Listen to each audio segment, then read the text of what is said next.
우리 이제 3과목 2장 같은 경우에는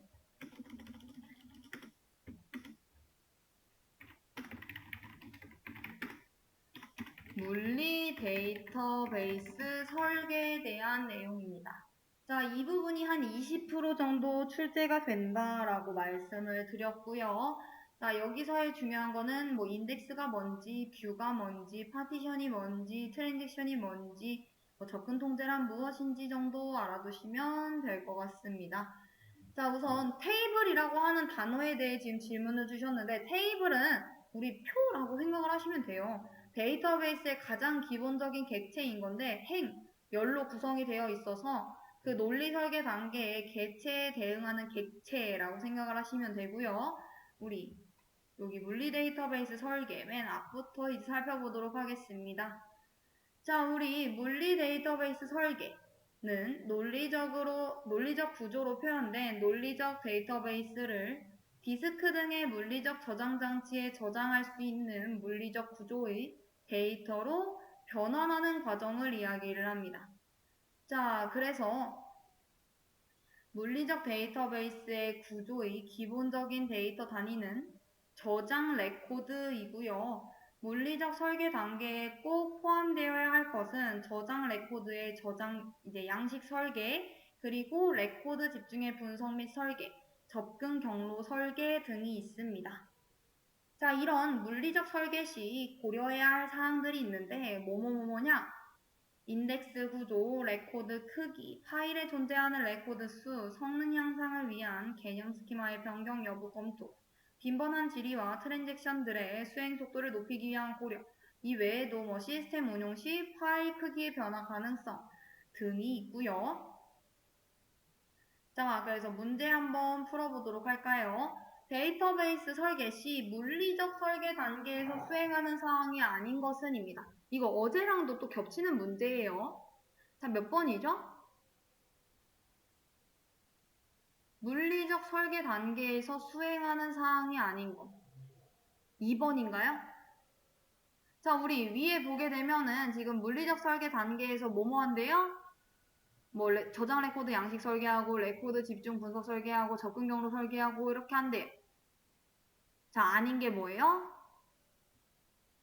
1번이죠. 우리 1번 목표 DBMS에 맞는 스키마 설계. 이거 어느 단계에서 하죠?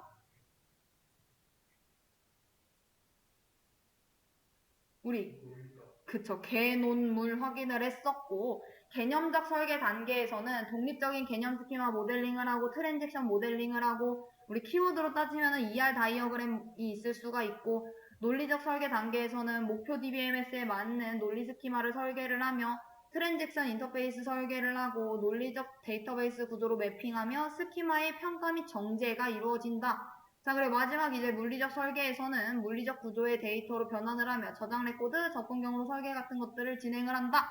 라고 해서 우리 어제 공부를 했었는데 기억을 잠시 잊으신 것 같아요. 그래서 우리 항상 지금 개념 보고 문제를 풀고 이렇게 하다 보니까 아, 이 개념에 해당하는 문제니까 이게 정답이겠지라고 해서 푸시면은 공부를 조금 더 열심히 해주셔야 될 수가 있습니다. 그래서 꼭 잊지 않고 요거 확인을 다시 해주시길 바라겠고요. 얘는 이제 논리적 설계 단계에서 해당이 된다라는 거. 자, 그 다음 한번 살펴보도록 하겠습니다. 우리 데이터베이스 저장 공간 설계. 자, 테이블은 뭐라고 아까 설명드렸어요? 가장 작은 기본적인 객체로서 이제 row, 컬럼으로 구성이 되어 있다. 자, 테이블의 종류에는 일반 테이블, 클러스터드 인덱스 테이블, 파티셔닝 테이블, 외부 테이블, 임시 테이블이 있고요. 자, 일반 테이블은 그냥 여러분들도 아시는 그냥 현재 사용되고 있는 대부분의 DBMS에서 표준 테이블로 사용되고 있는 테이블 형태가 이제 일반 테이블인 거고요.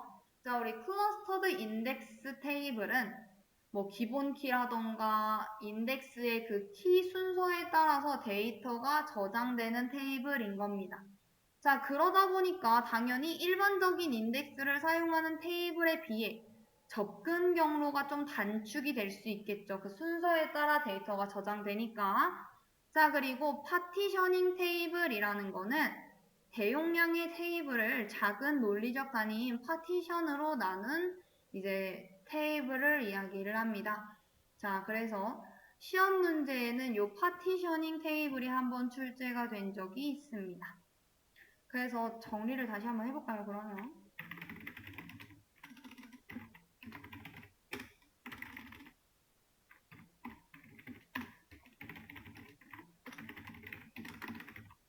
일반 테이블은 현재 사용되는 대부분의 DBMS에서 표준 테이블로 사용되는 테이블, 그리고 클러스터드 인덱스 테이블은 기본 키나 인덱스 키의 순서에 따라 데이터가 저장되는 테이블.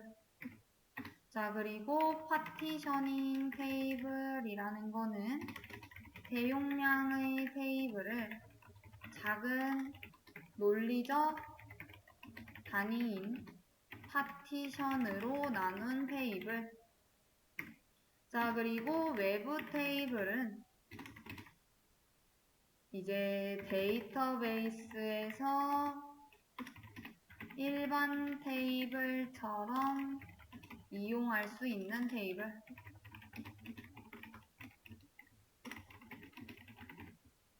자, 그래서 얘는 데이터베이스 내에 객체로 존재한다라는 특징이 있고요. 마지막 템포러리 테이블 같은 경우에는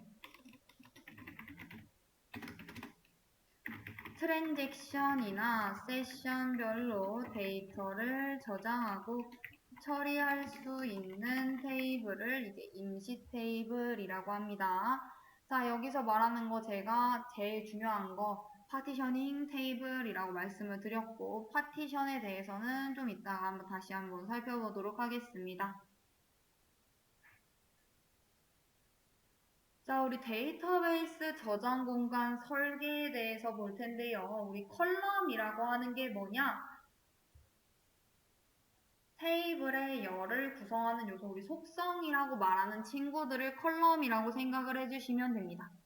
데이터 타입, 길이 같은 것들로 정의가 되고요. 두 컬럼을 비교하는 연산에서 두 컬럼의 데이터 타입이나 길이가 다르게 되면 DBMS 내부적으로 데이터 타입을 변환한 후 비교 연산을 수행한다라는 거예요. 자, 이때 이제 가변 길이 데이터 타입과 고정 길이 데이터 타입으로 나누게 되고, 가변 길이는 예상되는 최대 길이로 이제 저장을 하게 되는 거고요. 고정 길이 데이터 타입은 최소 길이로 지정을 해서 사용을 하게 되는 겁니다.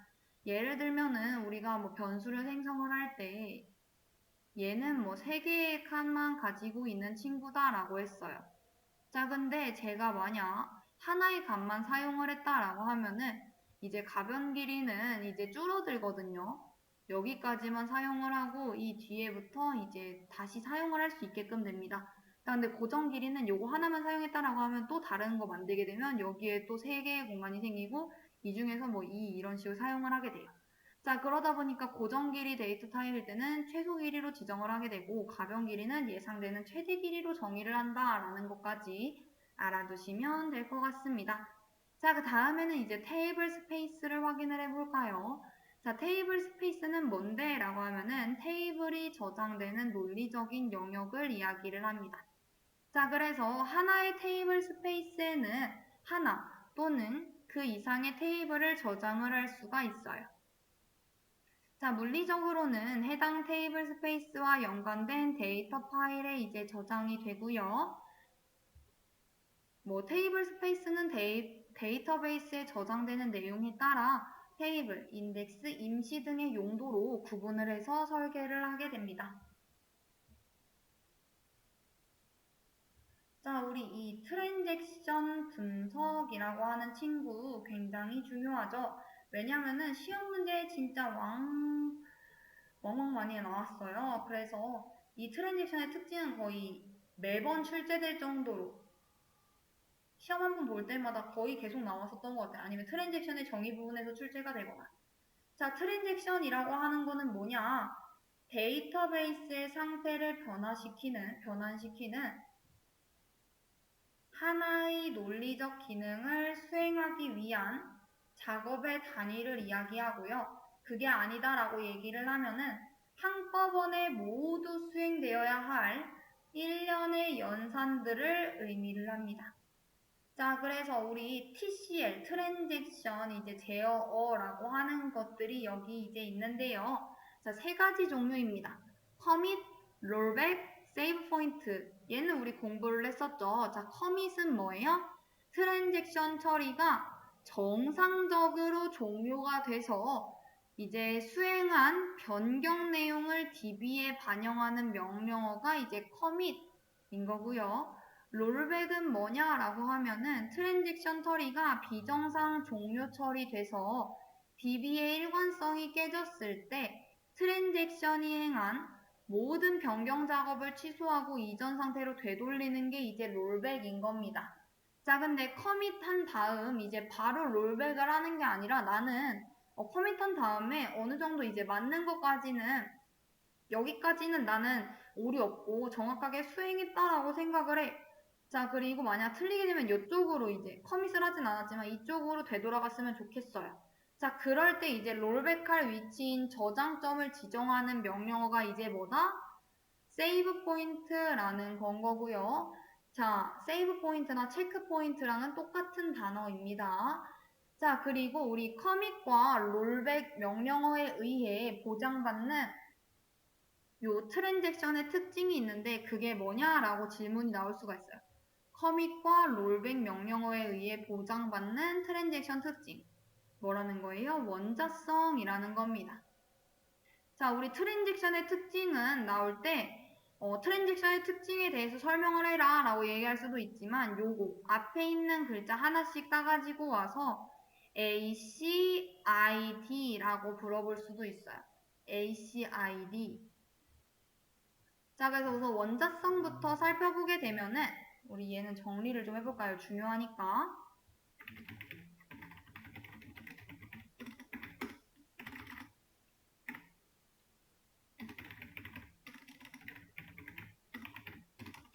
자, 원자성은 트랜잭션 연산을 데이터베이스 모드에 반영되든지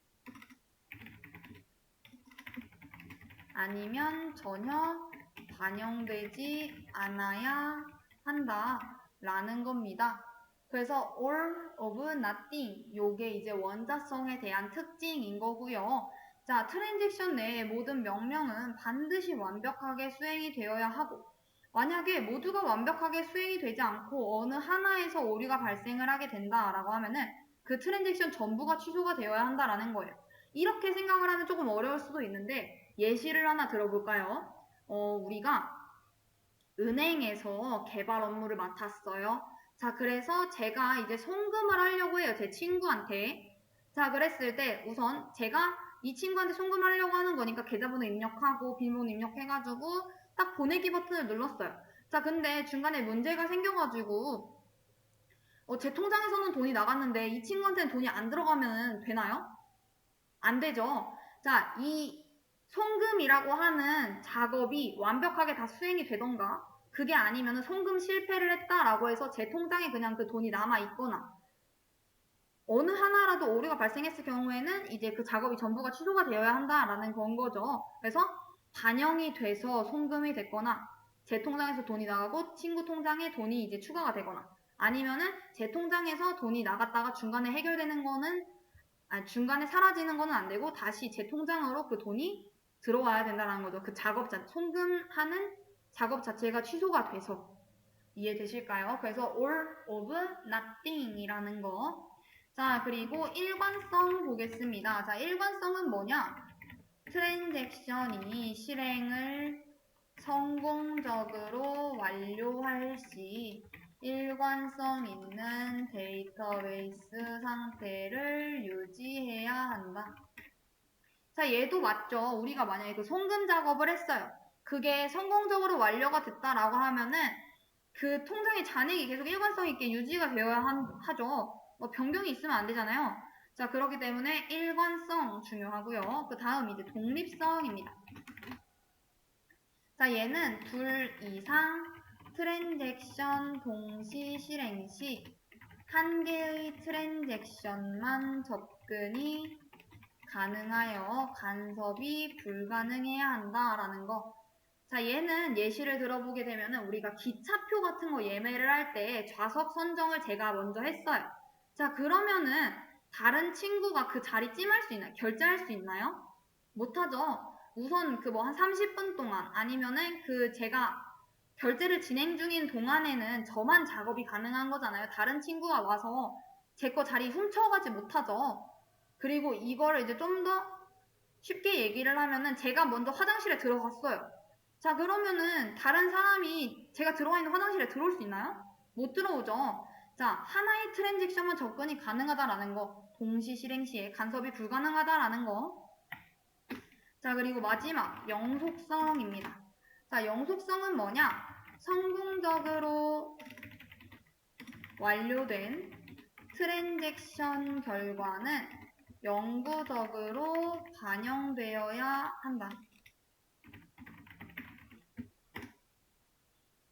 자, 만약에 제가 만약에 이 ATM기, 일본 ATM기에서 친구한테 송금을 했습니다. 자, 그래서 송금이 잘 됐구나라는 것까지 확인을 했어요. 근데 갑자기 이 ATM기가 고장이 난 거예요. 송금 완료된 것까지는 확인을 했고, 자, 그리고 ATM기가 고장이 났어요. 자, 그랬을 때 이 친구한테 돈이 갑자기 사라지면 되나요? 아니죠. ATM기 고장났다라고 해가지고 이 결과가 반영된 게 뭐 갑자기 소실되거나 이러면 안 되겠죠. 영구적으로 반영이 되어야겠죠. 그래서 성공적으로 완료된 트랜잭션의 결과는 그 시스템이 고장 나더라도 영구적으로 반영을 해야 한다라는 게 이제 영속성 아니면 뭐 지속성이 되게 되는 겁니다. 자, 그래서 요 트랜잭션이 뭔지도 알아두시고 트랜잭션 언어도 알아두시고 트랜잭션의 특징까지 알아두시면 좋을 것 같습니다. 우선 저희는 이제 트랜잭션의 특성까지 해서 살펴봤고요. 그 다음에는 이어서 트랜잭션 분석 다음 CRUD 분석으로 넘어가 보도록 하겠습니다. 자, CRUD는 생성, 읽기, 갱신, 삭제의 앞글자를 따다가 만든 용어입니다. 생성, create, 읽기, read, 그리고 갱신, update, 삭제, delete. 자, 그래서 CRUD 분석은 데이터베이스 테이블에 변화를 주는 트랜잭션의 CRUD 연산에 대해 CRUD 매트릭스를 작성하여 분석하는 것을 이야기를 하고요. CRUD 분석으로 테이블에 발생되는 트랜지션의 주기별 발생 횟수를 파악을 하고 연관된 테이블들을 분석을 하면 테이블에 저장되는 데이터의 양을 유출을 할 수가 있습니다. 자, 그리고 CRUD 매트릭스라고 하는 게 있는데 그거는 2차원 형태의 표로서 행에는 프로세스를, 열에는 테이블을, 행과 열이 만나는 위치에는 프로세스가 테이블에 발생시키는 변화를 표시하는 업무 프로세스와 데이터 간의 상관 분석표인 겁니다. 자, 그래서 요 우선순위가 create, 그 다음 delete, update, read 순으로 적용이 된다라는 걸 알아두시면 좋을 것 같고요. 자, 그 다음에 보게 되면은 문제 한번 풀어보도록 하겠습니다. 자, 우리 커밋과 롤백, 명령어에 의해 보장받는 트랜잭션의 특징. 이거 뭐죠? 모두 반영이 되거나 아니면은 전혀 반영되지 않고 복구가 되어야 한다라고 했던 all of nothing에 뜻했던 그 특징 뭐였죠? 원자성이었었죠. 우리 트랜잭션의 특징 총 4가지 공부했었잖아요. 원자성, 일관성, 독립성, 영속성. 자, 그 중에서 우리 커밋과 롤백 명령어에 의해 보장받는 트랜잭션의 특징은 원자성이라고 설명을 드렸고 그 원자성이 뭐냐라고 물어보게 되면은 모두 반영이 되거나 아니면 전혀 반영이 되지 않아야 한다. all of nothing. all of nothing이 아니라 all or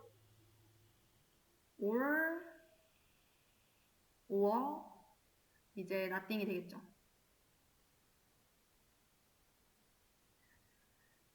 자, 그리고 문제 한번 다음 거 살펴볼까요?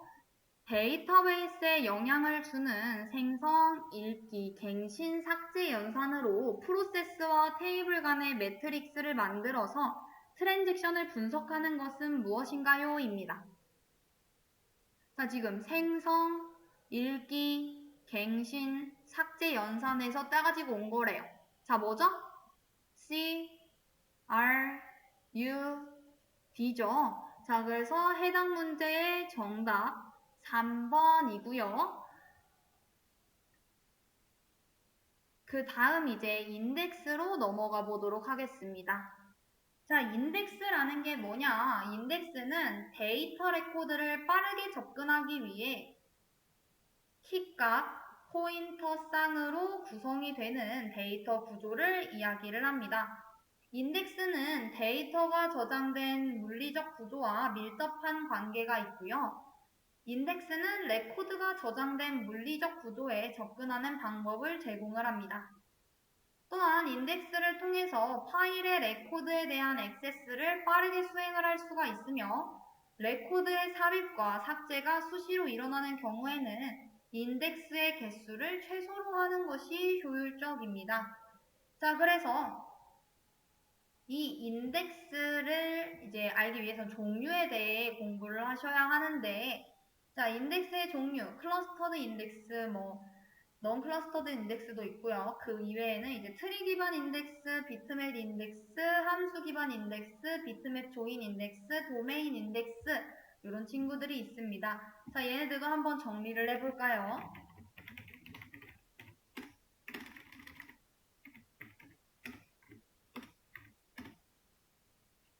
자, 우선 트리 기반 인덱스. 자, 얘는 뭐냐? 인덱스를 저장하는 블록들이 트리 구조를 이루고 있는 것을 이야기를 합니다. 자, 그래서 상용 DBMS에서는 트리 구조 기반의 비플 트리 이제 인덱스를 주로 사용을 하고요. 그 다음 이제 비트맵 인덱스는요. 인덱스 컬럼의 데이터를 비트 값인 0, 1로 변환해 인덱스 키를 사용하는 것을 이야기를 합니다. 자, 그리고 함수 기반 인덱스는요. 컬럼에 특정 함수나 수식을 적용해 산출된 값을 사용하는 것을 이야기를 하고요. 자, 이제 2개 남았죠. 비트맵 조인 인덱스. 자, 얘는 다수의 조인된 객체로 구성된 인덱스를 이야기를 합니다. 단일 객체로 구성된 일반적인 인덱스와 액세스 방법이 달라요. 자, 그리고 이제 마지막 우리 도메인 인덱스를 살펴보도록 하겠습니다. 도메인 인덱스는 그냥 개발자가 필요한 인덱스를 직접 만들어 사용하는 것을 이야기를 하고요. 그래서 얘는 우리가 확장형 인덱스라고도 부릅니다. 자, 그리고 아까 전에 제가 스치듯이 말하기는 했었는데 클러스터드 인덱스 그리고 넌 클러스터드 인덱스 있었죠. 자, 클러스터드 인덱스는 인덱스 키의 순서에 따라서 데이터가 정렬되어 저장되는 방식을 이야기를 하고요. 넌 클러스터드 인덱스는 인덱스의 키값만 정렬되어 있을 뿐 실제 데이터는 정렬되지 않은 방식을 이야기를 합니다.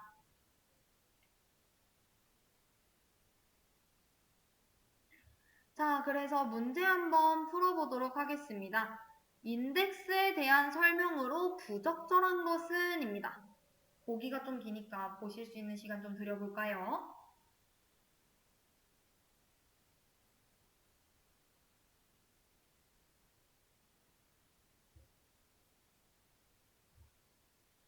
자, 정답 몇 번이죠?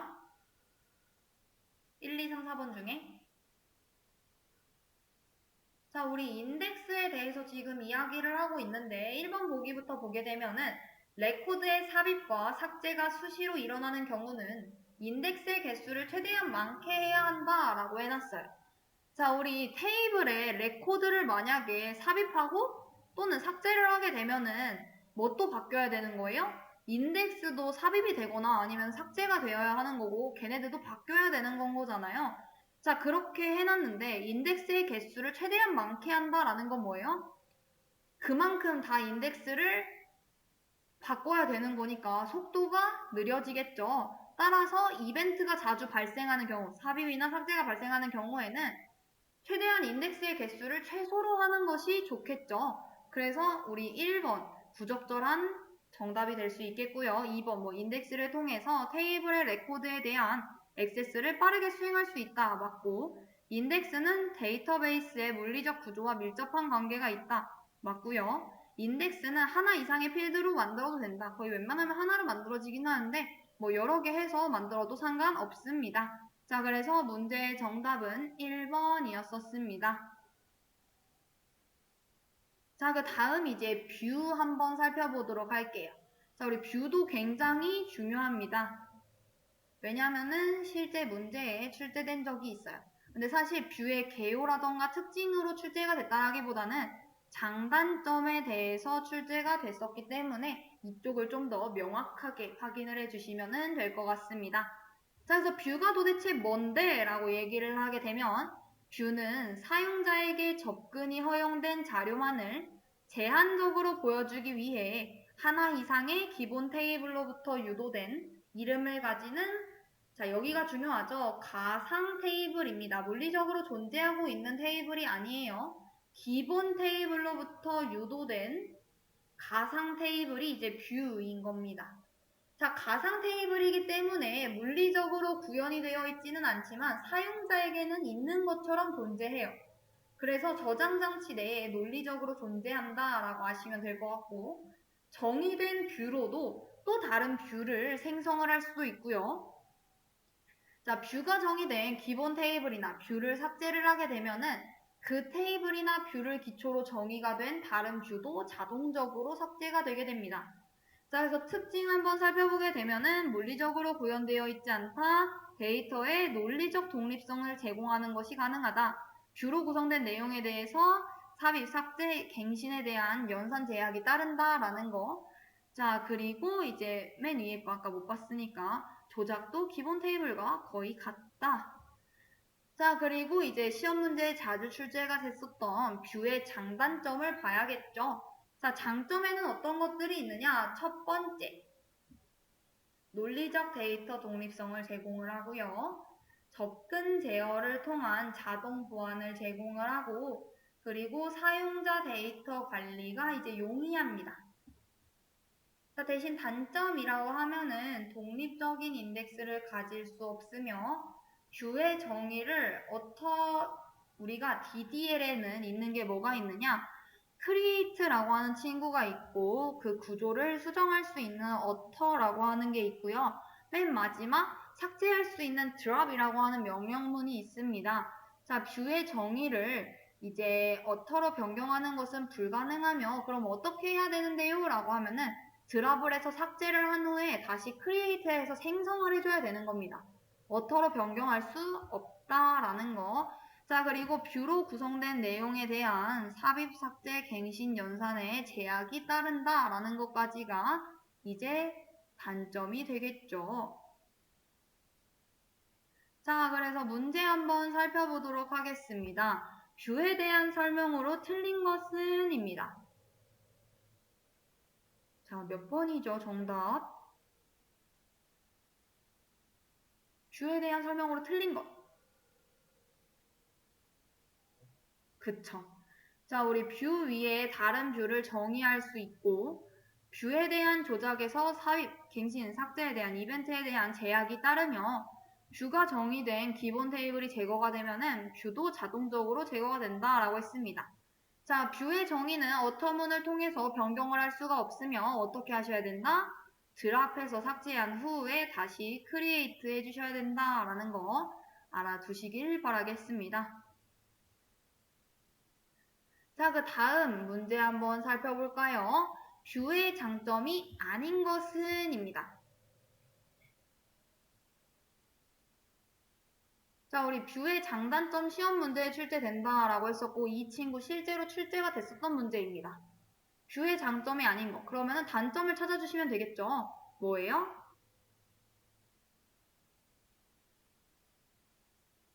자, 천천히 볼까요? 자, 우리 사용자 데이터 관리가 용이하다. 이거 뷰의 장점? 맞죠? 논리적 독립성 제공한다도 맞고요. 데이터 보안도 용이하다라고 했습니다. 어디서 볼 수 있어요? 여기서 볼 수 있죠. 데이터 독립성을 가지며 데이터 관리를 간단하게 해주고 자동 보안을 제공한다. 자, 그럼 단점에 있는 것 중에 하나일 텐데 뭐래요? 독립적인 인덱스를 가질 수 없대요. 뷰는. 자, 그렇기 때문에 뷰의 장점이 아닌 거는 4번이 되겠죠. 뷰는 독립적인 인덱스를 가질 수 없음. 그래서 정답 4번이고요. 자, 우리 클러스터에 대해서 한번 살펴보도록 하겠습니다. 우리 아까 전에 클러스터드 인덱스, 넌 클러스터드 인덱스 막 이러지 했는데 이름이 좀 비슷한 거 보니까 얘도 뭔가 좀 알아둬야 될 것 같기는 한데 라는 생각이 드시죠? 자, 대신 얘는 그렇게 중요하지는 않습니다. 앞에 내용에 비해서. 그래서 클러스터가 뭐냐? 자, 클러스터는 데이터 저장 시 데이터 액세스 효율을 향상시키기 위해 동일한 성격의 데이터를 동일한 데이터 블록에 저장하는 물리적 저장 방법을 이야기를 합니다. 자, 그래서 얘는 그러면은 어떻게 나온 특징이냐라고 해서 보면 인덱스의 단점을 해결한 기법이에요. 그래서 얘는 분포도가 넓을수록 오히려 유리하고 분포도가 넓은 테이블에 이제 클러스터링을 하게 된다라고 하면은 저장 공간이 오히려 절약이 가능하다라는 거. 자, 그리고 아까 계속 보듯이 대량의 범위를 자주 액세스하는 경우에 적용이 되고 인덱스를 사용한 처리 부담이 되는 넓은 분포도에 활용이 된다. 자, 대량의 범위, 넓은 분포도, 유리한 저장 공간 절약 가능, 인덱스의 단점 해결한 기법, 이게 이제 클러스터의 특징이 되게 됩니다.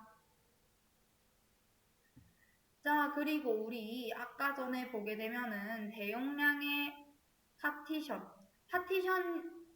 파티셔닝 테이블이라고 하는 거 우리 공부했었죠. 클러스터드 인덱스 테이블, 파티셔닝 테이블, 외부 테이블, 이미지 테이블 이런 식으로 공부했었잖아요. 자, 거기서 이제 파티션이라고 하는 단어를 처음 들어봤는데 대용량의 테이블을 작은 논리적 단위인 파티션으로 나눈 테이블이 파티셔닝 테이블이었어요. 자, 그래서 파티션이 뭐야? 이러면은 이제 파티션은 뭐라고 설명하시면 돼요? 대용량의 테이블이나 인덱스를 작은 논리적 단위인 파티션으로 나누는 것을 말을 합니다. 자, 대용량의 DB 같은 경우에 중요한 몇 개의 테이블만 집중되어서 데이터가 증가가 되죠. 자, 그래서 그런 테이블을 작은 단위로 나눠서 분산을 시키게 되면은 성능 저하가 방지될 뿐만 아니라 데이터의 관리도 쉬워져요. 자, 그래서 얘도 역시 파티션의 장단점, 요거를 확인을 해주셔야 되는데 장점에는 어떤 것들이 있대요? 데이터 접근 시 액세스 범위를 줄여서 쿼리 성능이 향상이 되며 파티션별로 데이터가 분산되어 저장되므로 디스크의 성능이 향상됩니다. 자, 그리고 파티션별로 백업 및 복구를 수행을 하기 때문에 속도가 빠르고 시스템 장애 시에 데이터의 손상 정도를 최소화를 할 수가 있습니다. 데이터 가용성이 이제 향상이 되고 파티션 단위로 입출력을 분산시킬 수 있다라는 장점이 있고요. 자, 단점에는 어떤 것들이 있느냐? 하나의 테이블을 이제 세분화해서 나누기 때문에 세심한 관리가 요구가 되고요. 테이블 간에 만약 조인을 하게 되면 조인에 대한 비용이 증가를 하게 됩니다. 자, 그리고 용량이 작은 테이블에 파티셔닝을 수행을 하게 되면은 오히려 이제 성능이 저하가 될 수 있다라는 거. 뭐든 과하면 안 된다라는 건 거죠. 자, 파티션 키를 잘못 구성하면은 성능 저하 등의 역효과를 초래를 할 수 있는데 이 파티셔닝 테이블, 파티션의 종류에는 총 3가지가 있습니다. 자, 첫 번째 범위 분할입니다. 자, 범위 분할은 지정한 열의 값을 기준으로 분할하는 것을 이야기를 해요. 자, 그래서 뭐 일별, 월별, 뭐 분기별, 계절별 이런 식으로 분할이 되고, 자, 해시 분할이라는 거는 해시 함수에 따라 가지고 데이터를 분할을 하게 됩니다.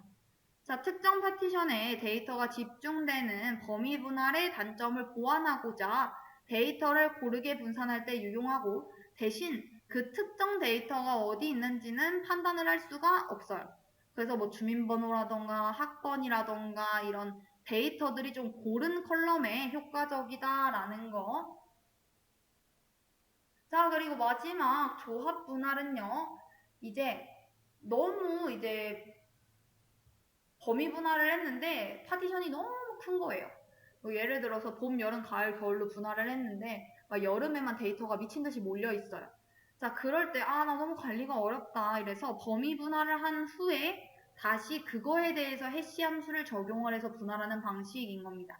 그래서 범위 분할 플러스 해시 분할이라서 조합 분할인 거예요. 그래서 범위 분할한 파티션이 너무 커서 관리가 어려울 때 유용하다라는 거. 자, 그 다음 이제 문제 한번 풀어볼까요? 물리 데이터 저장소의 파티션 설계에서 파티션 유형으로 옳지 않은 것은입니다. 자, 우리 파티션 유형에는 어떤 것들이 있죠? 방금 공부했는데 월별, 일별, 분기별 이런 지정된 열의 값을 기준으로 분할하는 범위 분할이 있고요. 그리고 우리 해시 함수에 따라서 데이터를 분할하는 해시 분할이 있고, 범위 분할 플러스 해시 분할을 하는 조합 분할이 있죠. 자, 그래서 얘에 대한 유형으로 옳지 않은 거는 뭐예요? 유닛 분할이 되겠네요. 자, 요거 말고도 또 어떤 것들이 있느냐? 라운드 로빈이라고 하는 유형도 있기는 한데, 라운드 로빈 분할은 레코드를 균일하게 분배하는 방식으로서 각 레코드가 순차적으로 분배되면 이제 기본키가 필요 없다라는 특징이 있습니다. 그것까지는 그렇게 중요하진 않다라는 거. 자, 그 다음 이제 데이터베이스 용량 설계 부분 보도록 할게요. 자, 데이터베이스 용량 설계는 데이터가 저장될 공간을 이제 정의를 하는 것을 이야기를 합니다. 그래서 왜 이런 것들을 해야 하는데 왜 용량 설계를 해야 되지? 라고 해서 보면은 디스크의 저장 공간을 효과적으로 사용을 하고 확장성 및 가용성을 높이기 위해서 이런 것들을 설계를 하고요. 디스크의 특성을 고려를 해서 설계함으로써 디스크의 입출력과를 분산을 시키고 채널 병목 현상을 최소화하는 데 의의를 둡니다. 데이터베이스에 생성되는 오브젝트의 익스텐스 발생을 최소화하여 성능을 향상을 시키려고 하고요. 그 다음 분산 데이터베이스 설계를 보게 되면은 분산 데이터베이스는 논리적으로 하나의 시스템에 속하지만 물리적으로는 여러 대의 컴퓨터 사이트에 분산되어 있는 데이터베이스를 분산 데이터베이스라고 부릅니다. 자, 이 분산 데이터베이스의 구성 요소에는 분산 처리기, 분산 데이터베이스 통신 네트워크가 있고요. 이 분산 데이터베이스의 목표란 무엇이냐라고 하면은 요게 굉장히 중요합니다. 시험 문제에 2번 출제됐던 것 같아요.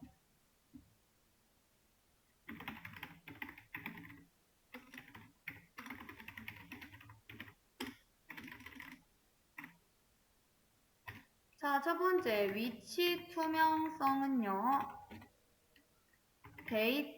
데이터베이스의 실제 위치를 알 필요 없이 단지 데이터베이스의 논리적 물리적인 명칭만으로 액세스할 수 있는 것. 자, 그리고 두 번째, 중복 투명성은요, 동일 데이터가 여러 곳에 중복되어 있더라도 사용자는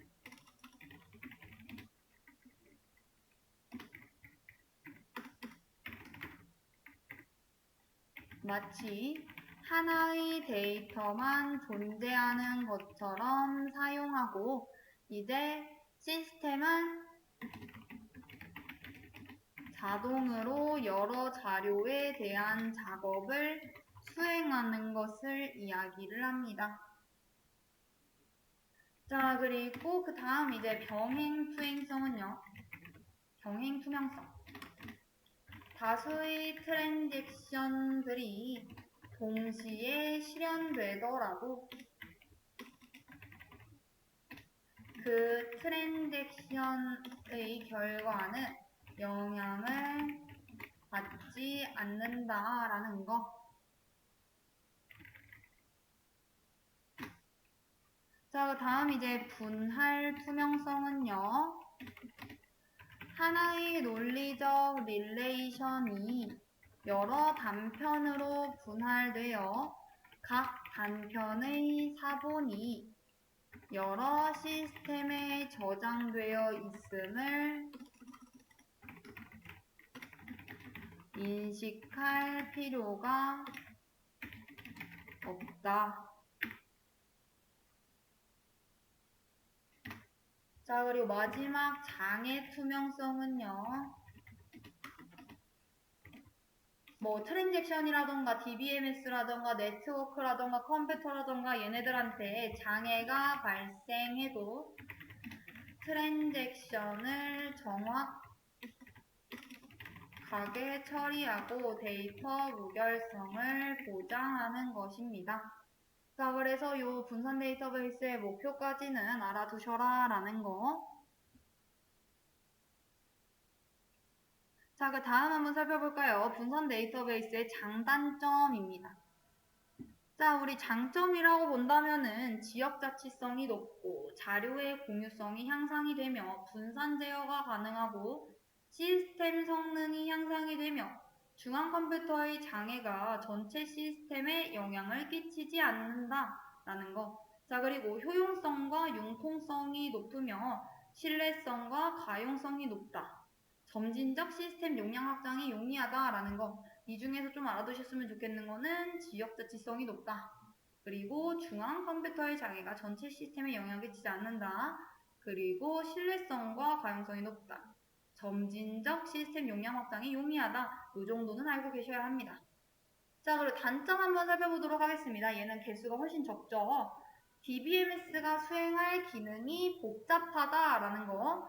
그리고 데이터베이스 설계가 어렵다라는 거. 그리고 이제 소프트웨어 개발 비용이 증가하며 처리 비용이 증가하고 잠재적 오류가 증가한다라는 겁니다. 잠재적 오류가 증가한다라는 거는 사이트 간의 오류 발생률이 높기 때문에 이제 즉 보안의 어려움까지 이제 있을 수 있다라는 건 거죠. 자, 그래서 문제 한번 살펴볼까요? 분산 데이터베이스 목표 중 데이터베이스에 분산된 물리적 환경에서 특정 지역의 컴퓨터 시스템이나 네트워크에 장애가 발생해도 데이터 무결성이 보장된다는 것과 관계 있는 것은 입니다. 자, 뭐죠? 장애가 발생해도 데이터 무결성이 보장된다라는 것과 관계가 있는 것. 그쵸. 장애 투명성이죠. 그래서 문제 정답 1번이었고요. 자, 우리 데이터베이스 이중화로 해서 한번 넘어가 보도록 하겠습니다. 데이터베이스 이중화가 왜 필요하냐라는 거는 이제 시스템에 오류가 발생을 했을 때 데이터베이스 서비스 중단이나 물리적 손상 발생 시 이를 복구하기 위해 동일한 데이터를 복제해서 관리하는 것을 이제 이야기를 합니다. 이중화는. 데이터베이스 이중화를 수행을 하게 되면은 하나 이상의 데이터베이스가 항상 같은 상태로 유지를 하기 때문에 데이터베이스에 문제가 발생을 하게 되면은 복제된 데이터베이스를 이용을 해서 즉시 문제를 해결을 할 수가 있고요. 데이터베이스 이중화 분류, 우리 이걸 기법이라고 하는 것과 레이지 기법이라고 하는 게 있는데, 이걸 기법은 얘도 정리를 조금 해볼까요?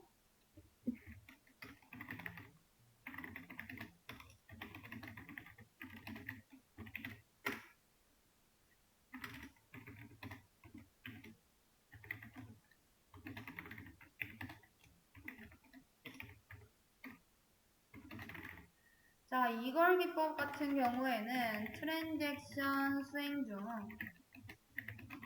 데이터 변경이 발생하면 이중화된 모드 데이터베이스에 즉시 전달해 변경 내용이 즉시 적용되도록 하는 기법을 이야기를 합니다. 그래서 즉시 전달, 즉시 내용 적용 이렇게 생각을 하면은 이걸 기법이구나 생각하시면 되고, 레이지 기법이라고 하는 거는 트랜잭션 수행이 종료되면, 아까 쟤는 수행 중이었고 얘는 수행이 종료가 되면이에요. 변경 사실을 새로운 트랜잭션에 작성해 각 데이터베이스에 전달되는 기법을 이야기를 합니다. 그래서 데이터베이스마다 새로운 트랜지션이 수행되는 것으로 간주를 해요. 우리 레이지 기법은. 자, 그리고 이제 요 데이터베이스 이중화를 구성하는 방법에 대해서도 알아두셔야 되는데,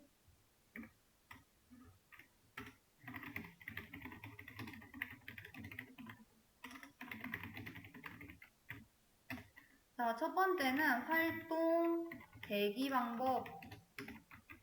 두 번째는 활동 방법입니다. 자, 활동 대기 방법은 한 DB가 활동 상태로 서비스하고 있으면 다른 DB는 대기하고 있다가 활동 DB에 장애가 발생하면 대기 상태에 있던 DB가 자동으로 모든 서비스를 대신 수행하는 것을 이야기를 합니다. 거의 웬만하면은 기업에서 이 방법을 이용을 하기는 해요. 왜냐면은 구성 방법도 쉽고 관리도 쉽기 때문에 요거는 이제 활동 하나가 하고 있다가 고장 나면은 다른 DB가 대기하고 있다가 가서 처리해 주는 거. 자, 활동은 대기하고 있는 게 아니라 걔도 활동을 하고 있다라는 거죠. 두 개의 DB가 서로 다른 서비스를 제공하다가 둘 중 한쪽 DB에 문제가 발생하면 나머지 다른 DB가 서비스를 제공하는 것을 이야기를 합니다. 자, 처리율 같은 경우에는 두 DB 모두 지금 활동을 하고 있는 거기 때문에 처리를 하고 있기 때문에 처리율은 높지만 얘는 구성하는 방법도 좀 복잡하고 이제 설정하는 것들이 좀 복잡해서 이제 많은 기업에서 이용을 하고 있지는 않아요.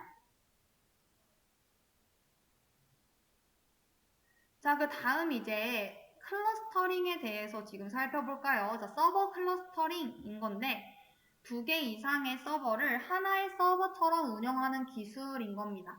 그래서 두 가지로 나뉘게 되고 고가용성 클러스터링이랑 병렬 처리 클러스터링이에요.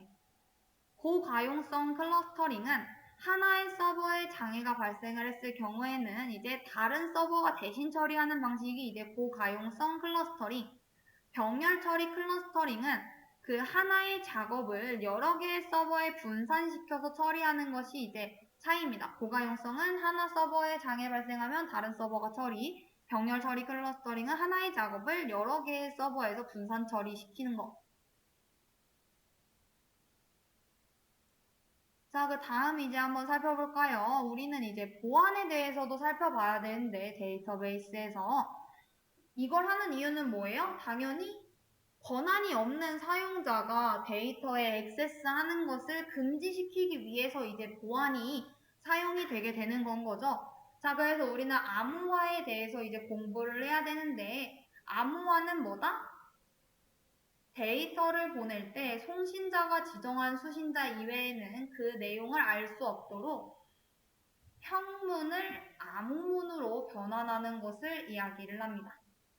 암호화 과정은 당연히 평문을 암호문으로 바꾸는 과정이고요. 복호화는 암호문을 원래 평문으로 바꾸는 과정이에요. 자, 이 암호화 기법은 총 두 가지로 있는데, 개인키 암호화 방식, 이걸 이제 우리가 뭐라고 불러요? 대칭키 암호화 방식이라고도 부르죠.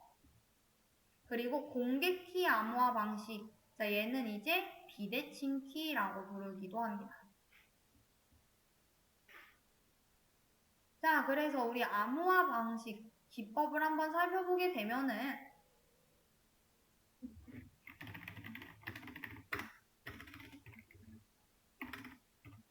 첫 번째, 개인키 암호 방식은 제가 뭐라고 말했어요? 대칭키 암호화 방식이라고도 불린다라고 했죠. 비밀키 암호화 방식이라고도 불리게 되는데 특징으로 본다면은 동일한 키로 데이터를 암호화하고 암호화하고 복호화한다. 비밀키는 이제 DB 사용 권한이 있는 사용자만 나눠서 이제 갖게 되는 거예요. 이 종류에는 어떤 것들이 있냐? DES, AES, SEED, AREA.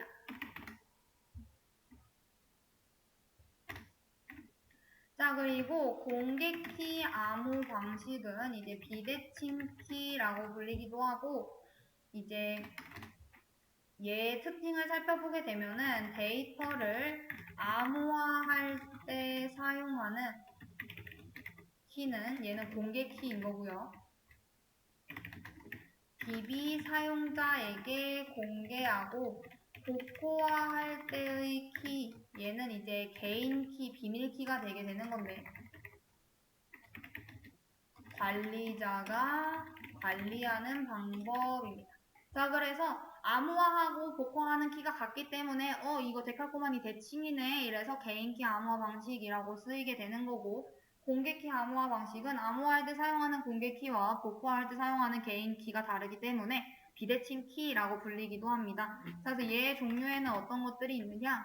제일 유명한 거는 RSA가 가장 유명하고요. 얘 말고는 뭐 DPL만이 제일 유명하죠.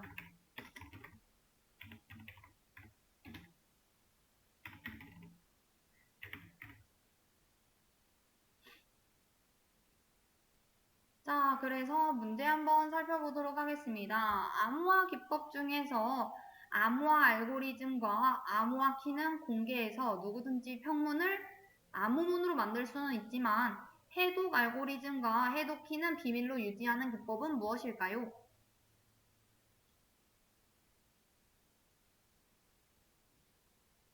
자, 참고로 공중키 암호화 기법은 뭐랑 똑같냐? 공개키 암호화 기법과 똑같은 말입니다. 자, 몇 번이죠?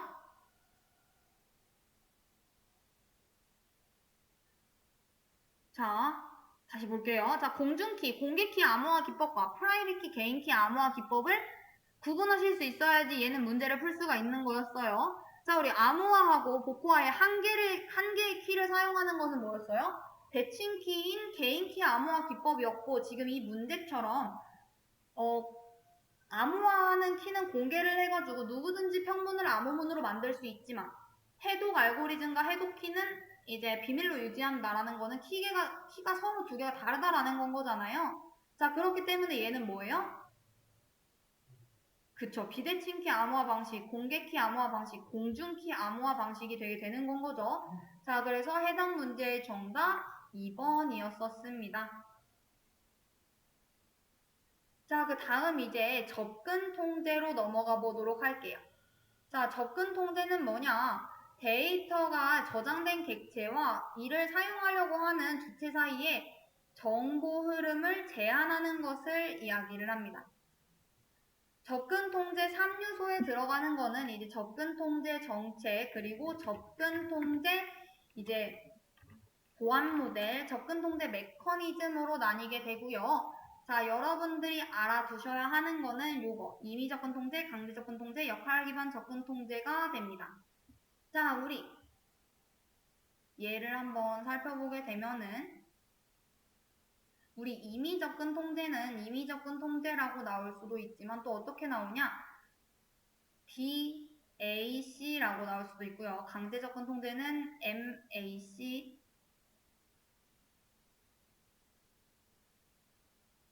그리고 역할 기반 접근 통제는 롤 베이스 접근 통제에서 RBAC입니다.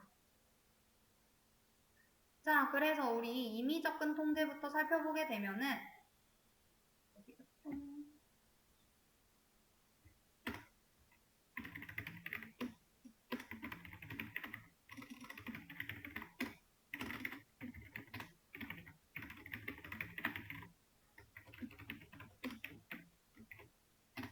자, 얘는 데이터에 접근하는 사용자의 신원에 따라 접근 권한을 부여하는 방식이라고 해요. 자, 그래서 데이터 소유자가 접근 통제 권한을 지정하고 제어를 하게 되는 건 거죠. 그래서 그 객체를 생성한 사용자가 생성된 객체에 대한 모든 권한을 부여받고 그 부여된 권한을 다른 사람한테 다시 이렇게 줄 수가 있어요. 예를 들면은 우리가 아직 공부는 하지 않았는데 SQL 명령어 중에 grant라고 하는 것과 revoke이라고 하는 명령어가 있거든요. DCL에 해당하는 명령어기는 한데 그게 뭐냐라고 하면은 그 데이터베이스에 접근할 수 있는 권한을 주고 권한을 회수하고 이런 거를 이야기를 해요. SQL 명령어에서. 그때 이제 사용이 되는 게 요 임의 접근 통제인 겁니다. 내가 원하는 사람한테 그 데이터를 줄 수 있고 홍길동에게 학생이라고 하는 테이블에 대한 권한을 줘. 이럴 수도 있고 뭐 삽입할 수 있는 권한을 줘, 조회할 수 있는 권한을 줘 이런 식으로 접근 통제와 주체가 같다라는 거, 사용자 신원에 따라 접근 권한을 부여하겠다라는 거. 자, 그리고 여기 뒤에는 이제 강제 접근 통제입니다.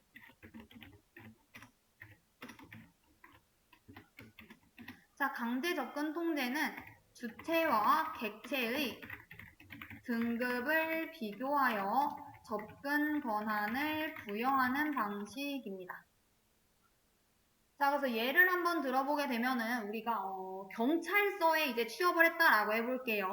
자, 근데 그 경찰서 문서들을 보게 되면은 보안 등급이 아마 있을 거예요. 이거는 뭐 1등급인 사람만 볼 수 있음, 이거는 뭐 2등급인 사람만 볼 수 있음, 이런 식으로 그 문서에 이제 보안 레벨이 설정이 되게 되고 나에 대한 등급도 매겨지게 되겠죠. 만약 내가 경찰청장이다 이러면은 웬만한 거 다 볼 수 있을 거고, 내가 만약 갓 입사한 신입 경찰이에요. 그러면은 웬만한 건 거의 다 못 보겠죠. 중요한 문서들은. 그것처럼 이거 파일 지금 2등급부터 볼 수 있는데 너 몇 등급이야? 이렇게 해서 본 다음에 만약에 안 맞다 이러면 안 보여주고 맞다라고 하면은 이제 그거를 볼 수 있게끔 권한을 부여를 해준다라는 건 거죠.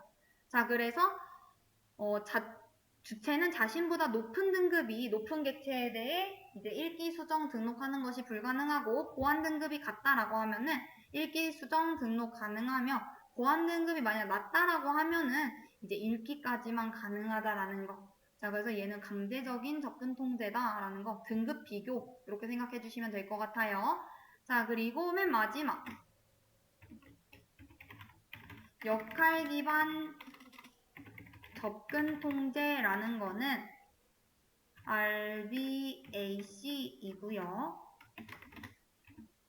자, 사용자의 역할에 따라 접근하는 통제입니다. 자, 그래서 개별적인 신분이 아니라 조직 내의 그룹에 따라서 역할이 이제 부여가 되게 되는 건 거죠. 자, 예를 들게 되면은 뭐 인사과에 계신 분하고 뭐 개발부에 계신 분하고 그 그룹이 하는 역할에 따라가지고 제한되어야 하는 그 권한들이 좀 있잖아요. 그래서 이제 그 책임과 자질에 따라 역할을 할당받은 그 사용자들이 역할에 해당하는 권한을 사용할 수 있는 거죠.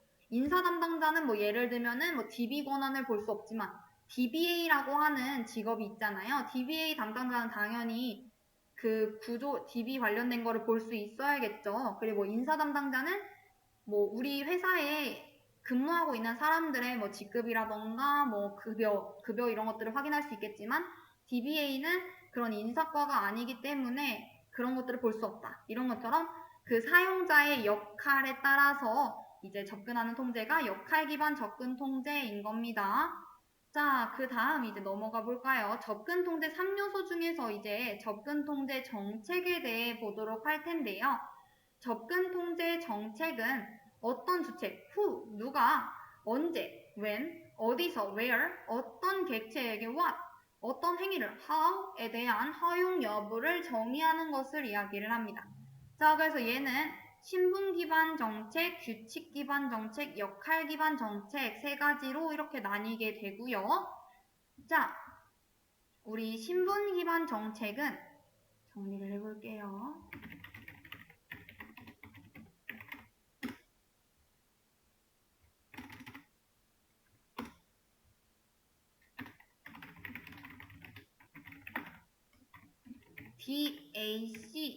DAC라고 생각을 해주시면 됩니다.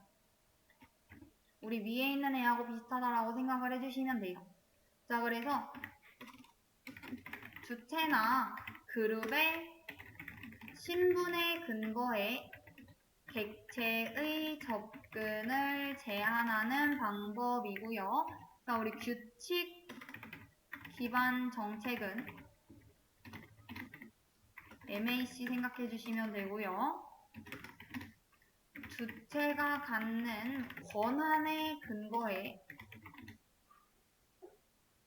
객체의 접근을 제한하는 방법입니다. 자, 그리고 마지막 역할 기반 정책은요. RBAC라고 생각하시면 되고 주체가 맡은 역할에 근거해 객체의 접근을 제한하는 방법을 이야기해요.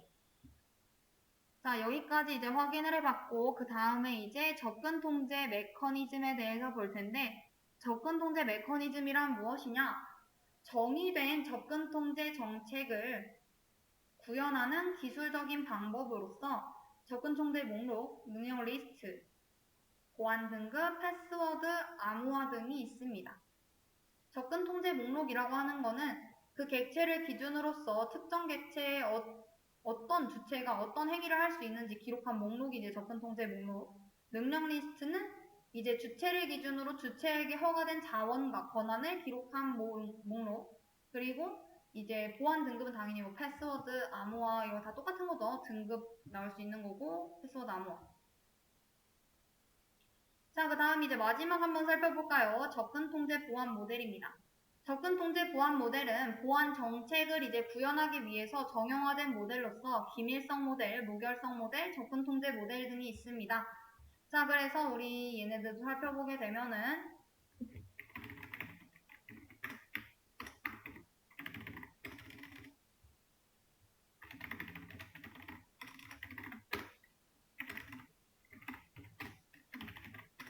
기밀성 모델은 주로 이제 군대 시스템이나 아니면 특수 환경에서 주로 사용이 돼요.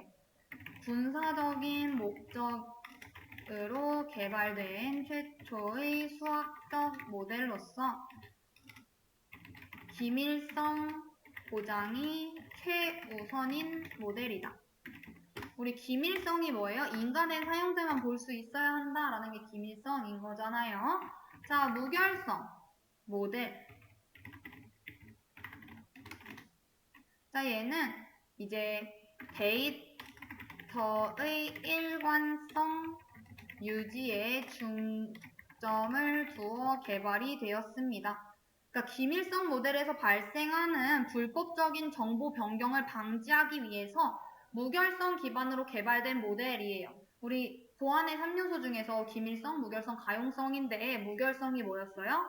인가된 사용자만 수정할 수 있어야 한다라는 거였잖아요. 그래서 데이터 일관성 유지에 중점을 두어 개발이 되었구나 생각을 해주시면 되고, 자, 마지막 접근 통제 모델입니다. 자, 얘는 접근 통제 메커니즘을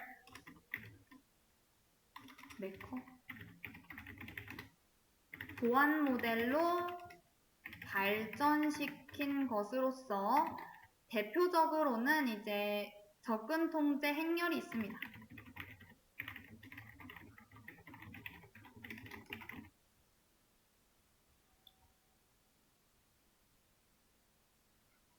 자, 그래서 요 정도까지만 알아두시면 될 것 같고요. 자, 그 다음에 이제 우리 문제 한번 풀어보도록 하겠습니다. 정보 보안을 위한 접근 통제 정책 종류에 해당하지 않는 것은 무엇인가요? 입니다. 자, 우리 접근 통제 정책 종류에는 총 3가지가 있었는데요. 우리 롤백 또는 리보 이런 것처럼 주체 신원에 따라 가지고 접근을 부여를 했었던 거 뭐였죠? 임의적 접근 통제 있었고요. 자, 그리고 우리 주체하고 객체의 등급을 비교를 해서 파일과 사람의 등급 비교에 접근 권한을 부여하는 거 그게 뭐였죠? 그쵸. 강제 접근 통제였었고요. 마지막 역할에 따라 가지고 객체의 접근을 제한하겠다라고 했던 게 그쵸. 역할 기반이었었죠. 이렇게 총 3가지였었는데 여기에 지금 해당하지 않는 것을 고르래요. 뭐죠? 2번 데이터 전환 접근 통제인 거죠. 얘랑 얘는 나왔잖아요. 그래서 해당 문제 정답은 2번입니다. 자, 그리고 이제 문제 하나 더 풀어볼게요. 접근 통제 방법 중 조직 내에서 직무, 직책 등 개인의 역할에 따라 결정하여 부여하는 접근 정책입니다. 자, 역할에 따라 결정한다라고 했어요. 접근 통제 방법 중에서. 자, 뭐죠? 그쵸. 우리 롤, 베이스, 역할 기반 이제 접근 통제해서 RBAC 1번이 정답이 되겠죠.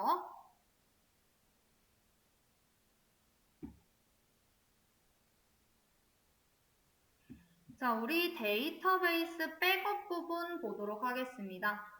데이터베이스 백업은 전산 장비 장애에 대비하여 데이터베이스에 저장된 데이터를 보호를 하고 복구하기 위한 작업으로 치명적인 데이터 손실을 막기 위해 이제 데이터베이스를 정기적으로 백업을 해야 한다라는 내용인 겁니다.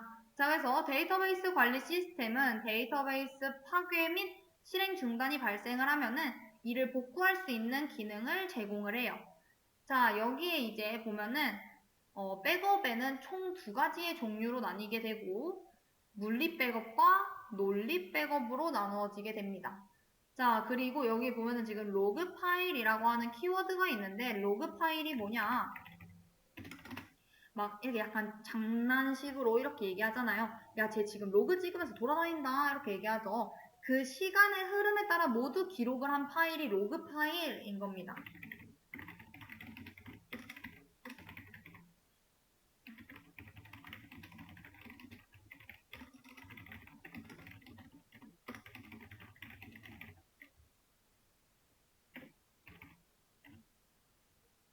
그래서 하나 예를 들게 되면은 로그 파일 혹시 있나? 이런 식으로 몇 시 몇 분에 뭔 작업을 했고 뭐에 뭘 했고 이런 식으로 시간 단위로 이렇게 찍어 놓은 것들을 이제 로그 파일이라고 얘기를 하고요.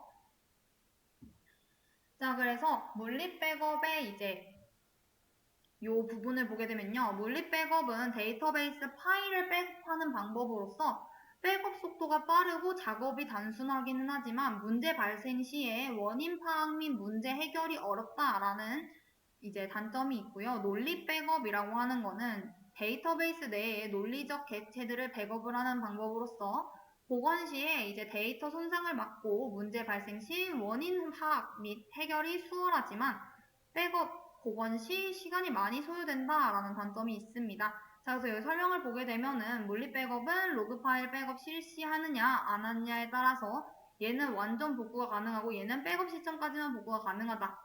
자, 논리 백업은 DBMS 유틸리티를 가지고서 이제 백업 시점까지 복구를 하게 된다라는 겁니다. 자, 그래서 그냥 이런 게 있구나 정도만 알고 넘어가 주시면 될 것 같아요. 자, 그 다음 스토리지 부분입니다. 자, 이 부분은 약간 중요해서 작은 별 하나 그려볼게요. 자, 스토리지는 단일 디스크로는 처리를 할 수 없는 대용량의 데이터를 저장하기 위해서 서버와 저장 장치를 연결하는 기술을 이야기를 합니다. 자, 그래서 DAS는 뭔데? 라고 하면은 DAS는 서버와 저장 장치를 전용 케이블로 직접 연결하는 방식을 이야기를 해요. 그래서 우리 예를 들면은 컴퓨터에 외장하드 이런 거 꼽잖아요. 연결하잖아요. 그런 것들이 이제 요 DAS에 해당이 됩니다. 직접 연결하는 거. 자, 얘네들의 장점은 뭐예요? 속도가 빠르고 설치하고 운영하는 것도 쉽고 초기 구축하는 비용도 저렴하고, 자, 대신 단점은 확장성과 유연성이 떨어지고 파일 공유는 불가능하다라는 거. 자, 그렇게 해서 이제 나온 친구. 여기 NAS죠. 얘는 여기는 지금 다이렉트의 앞에 따가지고 온 거거든요. 다이렉트 어태치드 스토리지. 자, 얘는 네트워크 어태치드 스토리지이거든요. 네트워크를 통해 이제 연결하는 방식인 겁니다. 직접 연결하는 건 아니고 서버하고 저장 장치를 네트워크를 통해서 연결하는 방식. 자, 얘의 장점은 뭐예요? 장소의 구애를 받지 않고 저장 장치에 쉽게 접근하는 것이 가능하며 확장성 및 유연성이 우수하다라는 거. 만약에 별도의 파일 기능이 있는 NAS 스토리지가 내장된 저장 장치를 직접 관리를 하기 때문에, 자, 얘는 파일 공유도 가능하다라는 거예요. 아까 전에 DAS는 파일 공유가 불가능했었잖아요. 근데 우리 NAS는 이제 파일 공유도 가능하고, 그리고 얘는 DAS에 비해서 확장성과 유연성도 우수하다라는 거. 대신 접속이 증가했을 경우 성능이 저하될 수 있다라는 거. 자, 그리고 우리 마지막 볼까요? SAN, SAN. 자, 얘는 서버하고 저장 장치를 이제 연결하는 전용 네트워크를 별도 구성한 방식인 겁니다. 그래서 Storage Area Network 해서 이 DAS의 빠른 처리 능력과 NAS의 이제 빠른 파일을 공유할 수 있는 장점, 이것들을 이제 혼합을 한 방식이 이제 요 SAN인 거거든요. 그래서 서버와 저장 장치를 연결하는 전용의 네트워크를 별도로 구성을 하겠다라는 겁니다. 그래서 파이버 채널 스위치로 이제 서버나 저장 장치를 광 케이블로 연결을 하기 때문에 당연히 처리 속도가 굉장히 빠르고요. 확장성, 유연성, 가용성도 뛰어나며 대신 이제 단점이라고 본다면은 비용이 많이 든다라는 거죠. 그래서 파이버 채널 스위치라는 키워드 나오게 되면 사실상 SAN이구나 라고 생각을 해주시면 됩니다. 자, 그래서 문제 한번 풀어보도록 하겠습니다. 하드디스크와 같은 데이터 저장 장치를 호스트 버스 어댑터에 직접 연결하는 방식으로 구성되는 스토리지 시스템은입니다. 자, 직접 연결하는 방식, 이거 뭐죠? 그쵸, 얘죠. DAS. 자, 그래서 문제 정답 1번이었고요. 자, 그 다음 한번 살펴보도록 하겠습니다. 우리 논리 데이터 모델을 물리 데이터 모델로 변환을 하려고 한다. 자, 그러면은 엔티티를 테이블로 변환을 하겠다라는 건 거죠. 즉, 논리 데이터 모델에서 정의된 엔티티를 물리 데이터 모델의 테이블로 변환을 하겠다라는 거예요. 그래서 변환 규칙이 있는데 요겁니다. 요거. 변환 규칙은 자, 논리적 설계에서의 엔티티가 우리 물리적 설계에서는 테이블, 논리적 설계에서 속성이 이제 물리적 설계의 컬럼이 되게 되는 거고요. 논리적 설계의 주식별자는 물리적 설계의 기본키, 논리적 설계의 외부 식별자는 물리적 설계의 외래 키가 되고 관계는 똑같이 관계입니다. 이해되실까요? 이렇게 변환이 되는구나 라는 규칙을 알아두시면 좋을 것 같고요. 자, 우리 슈퍼 서브 타입을 이제 테이블로 변환하는 거. 자, 얘를 보게 되면은 논리 데이터 모델에서 이용되는 형태이기 때문에 물리 데이터 모델을 설계할 때는 슈퍼 타입, 서브 타입을 테이블로 변환을 해줘야 됩니다. 자, 원래 일반적으로 변환을 하겠다라고 하면은 단위 객체를 테이블로 변환을 시키고 속성을 컬럼으로 변경을 해서 UID를 이제 기본 키 컬럼으로 이제 변환을 시키고 관계를 이제 외래 키로 변환을 해가지고 컬럼 유형과 길이를 정의를 해서 이제 반정교화 수행을 하게 되면은 이제 변환이 완료가 되는데 우리 슈퍼 타입, 서브 타입을 테이블로 변환할 때는 우리 슈퍼 타입 이제 장점을 한번 살펴보게 되면은 데이터의 액세스가 이제 상대적으로 용이하고 뷰를 이용을 해가지고 각각의 서브 타입만을 액세스하거나 수정을 할 수가 있으며 서브 타입 구분 없는 이미 집합에 대한 처리가 용이하고 여러 테이블을 조인하지 않아도 되므로 수행 속도가 빨라집니다. 자, 그리고 SQL 문장 구성이 단순해진다라는 특징이 또 있어요. 자, 대신 단점으로 따진다라고 하면은 테이블의 컬럼이 증가하기 때문에 디스크 저장 공간이 증가하게 되고 처리마다 서브 타입에 대한 구분이 필요한 경우가 많이 발생을 하며 인덱스 크기의 증가로 인덱스의 효율이 크게 떨어진다라는 겁니다. 자, 얘는 이제 슈퍼 타입, 서브 타입을 이제 테이블로 변환을 하게 된 거고, 얘는 이제 서브 타입 기준으로 테이블을 변환을 하게 된 거예요. 자, 사실 얘네들은 그렇게 많이 중요하진 않고, 그냥, 이런 게 있구나 정도만 알고 넘어가면 되기는 하거든요. 자, 우선 그래도 장단점을 보게 되면은, 우선 서브 타입 기준 테이블 변환은 슈퍼 타입 속성들을 각각의 서브 타입에 추가를 해서 서브 타입들을 개별적인 테이블로 만드는 것을 이야기를 하고요.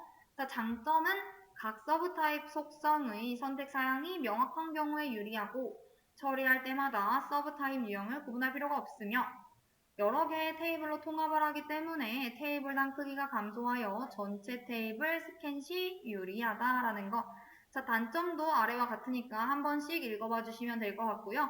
우리 개별 타입 기준 테이블 변환도 슈퍼 타입과 서브 타입들을 각각의 개별적인 테이블로 변환을 하는 것인데 얘는 저장 공간이 상대적으로 작고 슈퍼 타입 또는 서브 타입 각각의 테이블에 속한 정보만 조회하는 경우 문장 작성이 용이하며 단점으로는 이제 슈퍼 타입 또는 서브 타입의 정보를 같이 처리할 경우에 항상 조인이 발생을 해서 성능이 저하된다라는 겁니다. 자, 이제 마지막 내용을 한번 살펴볼까요? 물리데이터 모델 품질 기준입니다. 자, 우리 기준은 총 6가지로 나뉘게 되고요. 정확성, 완전성, 증거성, 최신성, 일관성, 활용성입니다. 자, 그래서 물리데이터 모델 품질 기준 정확성부터 살펴보게 되면은 데이터 모델이 요구사항이나 업무 규칙, 표기법에 따라서 정확하게 표현이 되어야 하며 완전성은 당연히 뭐였어요? 완전하게 다 올라가야 된다. 누락 없이 반영하고 누락 없이 정의되어야 한다라는 거. 자, 우리 준거성이라는 건 준수하다라는 건 거거든요. 자, 뭐 데이터 표준, 표준화 규칙, 법정 요건 등을 정확하게 준수를 하였음을 의미를 한다. 자, 그리고 최신성이라는 건요. 최근의 이슈나 현행 시스템을 반영하고 있음을 이제 의미를 하고 있고 일관성은 표현상의 일관성을 유지하고 있음을 의미를 합니다. 자, 그리고 마지막 활용성. 업무 변화에 따른 데이터 구조의 변경이 최소화될 수 있도록 설계되었음을 의미를 하게 됩니다. 자, 그래서 여기까지 해서 저희 3과목 2장 마무리해 보도록 하겠습니다.